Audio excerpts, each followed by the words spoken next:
Assalamualaikum warahmatullahi wabarakatuh.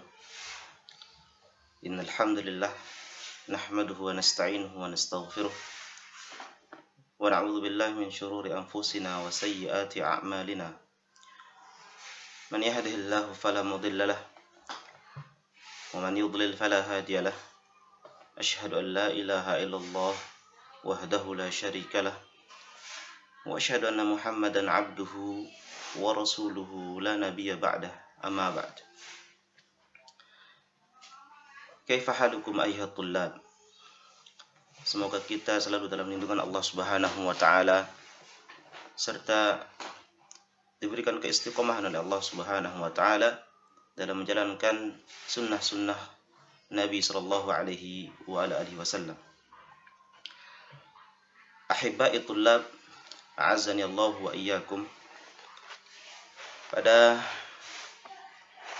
pertemuan kali ini kita akan membahas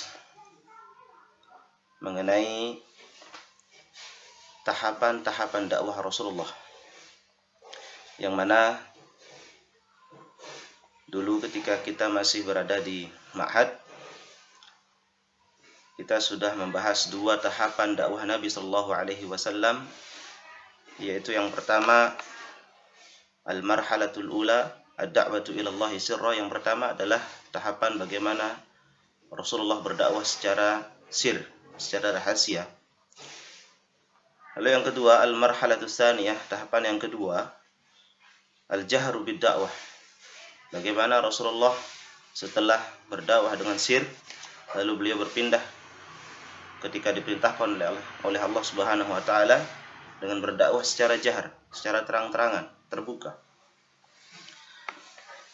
Lalu pada pertemuan kali ini kita akan membahas tahapan yang ketiga. Di sini disebutkan oleh Syekh al-marhalatus tsalitsah, tahapan yang ketiga, dakwatul Islam kharij Makkah. Dakwah Rasulullah sallallahu alaihi wasallam untuk mengajak manusia masuk ke dalam agama Islam yang saat itu berada di luar kota Makkah. Jadi bukan hanya sekedar beliau berada di kota Makkah, tetapi beliau sallallahu alaihi wasallam juga berdakwah di luar kota Makkah. Rihlatut Taif. Tujuan utama Rasulullah saat itu adalah ke Taif untuk berdakwah. Ini terjadi pada bulan Syawal sanah 10 min nubuwah. Terjadi pada bulan Syawal tahun ke-10 dari kenabian Nabi sallallahu alaihi wasallam. Baik. Fi Syawal sanah 10 min nubuwah kharaja Nabi sallallahu alaihi wasallam ila Taif. Jadi pada bulan Syawal tahun ke-10 tepatnya, pada kenabian Nabi sallallahu alaihi wasallam, beliau keluar dari kota Makkah menuju ke Taif. Wa hiya tab'udu an Makkah nahwa 60 milan. Dan jaraknya antara kota Makkah dengan Taif ini sangat jauh sekali. Jauhnya itu sekitar 60 mil. Bayangkan 60 mil jauh antara atau jarak antara kota Makkah dengan Taif. Kalau kita hitung 1 mil itu ya sekitar 1,6 km. Ya 1,5 lah. Coba kita bayangkan. 1,6 km. 1 mil dikalikan dengan 60. Ini kalau saya kalikan 1 mil kali 60 itu sekitar 96,5 kilo. Bayangkan dari misalkan kota Mataram sampai dengan ujung Lombok Timur. Sara ilaiha masyan ala qadamai. Dan itu ditempuh oleh Rasulullah dengan berjalan kaki.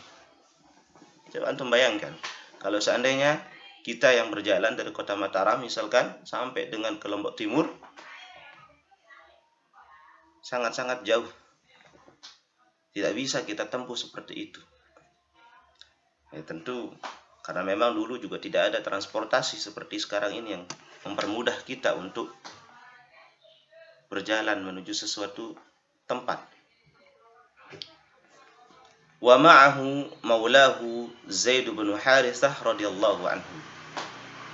Dan saat itu beliau ditemani oleh Zaid bin Harithah radhiyallahu anhu, seorang budak yang sudah dibebaskan oleh Rasulullah sallallahu alaihi wasallam.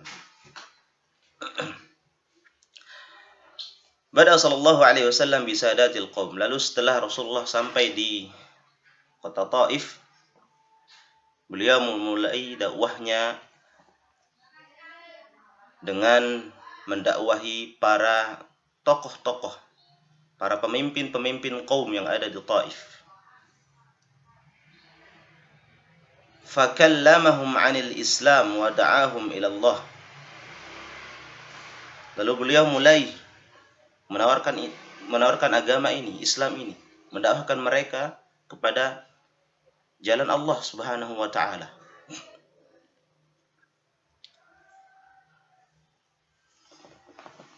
Fardu alaihi radan qasiyah. Lalu apa jawaban mereka setelah didakwahkan oleh Rasulullah sallallahu alaihi wasallam, setelah Rasulullah menjelaskan tentang agama Islam ini? Apa jawaban mereka?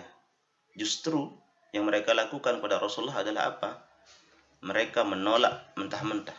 Menolak dengan tolakan yang sangat keras. Ditolak mentah-mentah dakwah Rasulullah sallallahu alaihi wasallam. Mereka bahkan tidak menerima sedikit pun dari dakwah ini. Wa qalu lah. Lalu mereka mengatakan apa kepada Rasulullah? Ukhruj min biladina. Beliau diusir. Rasulullah diusir oleh para pemimpin kaum yang ada di kota Taif. Ukhruj min biladina, keluar dari kota kami, keluar dari negeri kami. Walam yaktafu bihadzal amr. Tetapi tidak sampai di situ, tidak sampai hanya mengusir Rasulullah sallallahu alaihi wasallam, bal agharru bihi sufaha'ahum wa 'abidahum. Bahkan mereka menyuruh para hamba-hamba mereka, bahkan anak-anak mereka, bahkan orang-orang safih. Safih ini kalau di dalam bahasa Arab ya berarti orang-orang yang tidak punya akal, orang-orang bodoh. Dipengaruhi oleh mereka, para pemimpin kaum ini, untuk apa? Untuk tentunya mencela, untuk mengejek Rasulullah saat itu. Fatabi'uhu yasubbunahu wa yasihuna bihi wa yarmunahu bil hijarah. Sepanjang perjalanan Rasulullah keluar dari Taif, beliau diikuti oleh para hamba-hamba yang tadi, para budak-budak tadi yang diminta untuk mengikuti Rasulullah. Mereka mengikuti Rasulullah. Yasubbunahu, sambil mencela mereka. Wa yasihuna bihi wa yarmunahu bil hijarah. Diteriaki Rasulullah oleh mereka. Wa yarmunahu bil hijarah. Bahkan banyak di antara mereka yang sampai melemparkan Rasulullah bebatuan. Dilempar Rasulullah sallallahu alaihi wasallam dengan bebatuan oleh mereka. Fa usiba alaihi salatu wassalam fi qadamaihi hatta salat minha ad-dima.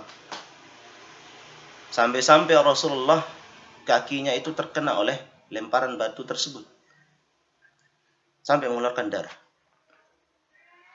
Tentu bebatuan yang ada di Taif ataupun di kota Makkah maupun Madinah saat itu ya tidak seperti bebatuan yang ada di kita, di negara kita. Bahkan bebatuan di sana ya seperti kerikil-kerikil besar.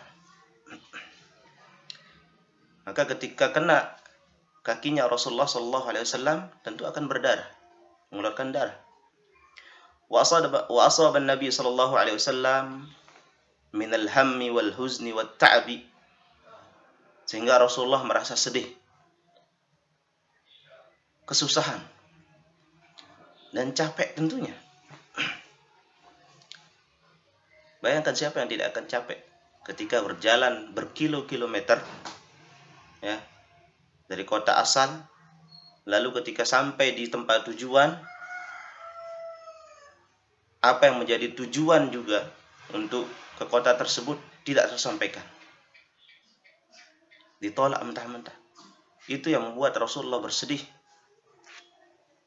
merasa kesusahan, capek tentunya. Ma ja'alahu yasqutu ala wajhi syarif, itu yang terlihat di muka Rasulullah SAW. Walam yufiq illa wa Jibrilu qa'imun indah. Tetapi sebelum beliau tersadar, Jibril sudah berdiri di depannya. Artinya sebelum bangkit dari duduknya saat itu, ketika Rasulullah terkena batu, beliau duduk.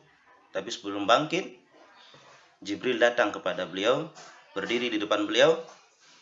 Yukhbiruhu bima yaquluhu malakul jibal. Malaikatul Jibril datang kepada Rasulullah untuk menyampaikan pesan yang disampaikan oleh Malaikatul Jibal, yaitu malaikat penunggu gunung. Apa kata malaikat gunung? In syi'ta ya Muhammad an utbiqa alaihimul akhsyabain. Jika berkenan wahai Muhammad, kata malaikat gunung ini, saya akan membalikkan, menutup mereka dengan dua gunung tersebut atau dua bukit tersebut.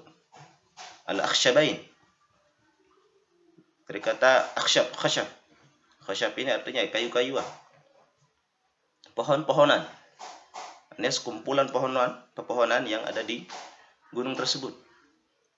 Itu akan dibalikkan. Bayangkan, malaikat saja marah terhadap apa yang menimpa Rasulullah SAW.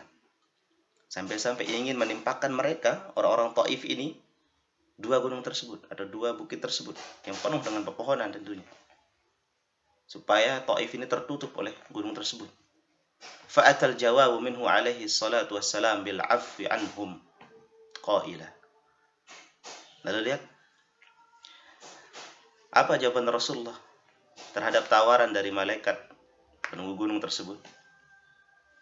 Bukan mengatakan iya silahkan, balikkan saja, tutup negeri mereka dengan gunung tersebut. Tidak. Justru beliau bersabar, beliau sampai memaafkan orang-orang Taif ini. Bagaimana kesabaran Rasulullah SAW. Bahkan beliau mengatakan apa? Sambil berdoa, arju an yukhrijallahu min aslabihim man ya'budullaha wahdah la yusyriku bihi syai'ah. Bahkan Rasulullah SAW mendoakan mereka orang-orang Taif. Arju an yukhrijallahu min aslabihim.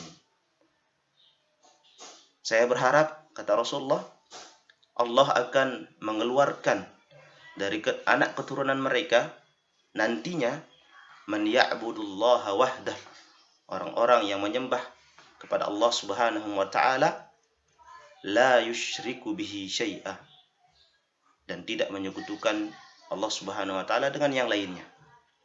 Itu doa Rasulullah SAW. Beliau berharap nantinya anak keturunan mereka ada yang menyembah Allah Subhanahu wa taala. Dan doa Rasulullah mustajab. Kita lihat sekarang Taif sebagai negara Islam, daerah Islam. Lalu apa yang bisa kita ambil dari sini? Kesabaran Rasulullah tentunya. Contoh bagi kita semua untuk mengikuti bagaimana sabarnya Rasulullah ketika mendapatkan sebuah ujian dan cobaan. Maka kita sepantasnya sebagai seorang muslim yang mengikuti Rasulullah SAW bersabar dengan segala ujian dan cobaan yang ditimpakan oleh Allah Subhanahu wa taala. Semoga kita semua termasuk orang-orang yang bisa bersabar tentunya dalam menghadapi segala musibah dan ujian, termasuk ketika ujian seperti sekarang ini, ujian pandemi seperti sekarang ini. Semoga kita bisa menjalaninya dengan tabah dan sabar kepada Allah Subhanahu wa taala. Kita berharap keadaan seperti sekarang ini tidak berlarut-larut supaya kita juga bisa bertatap muka kembali di ma'had kita yang tercinta. Akhirul kalam, subhanakallahumma wa bihamdik, asyhadu an la ilaha illa anta, astaghfiruka wa atubu ilaik. Wassalamualaikum warahmatullahi wabarakatuh.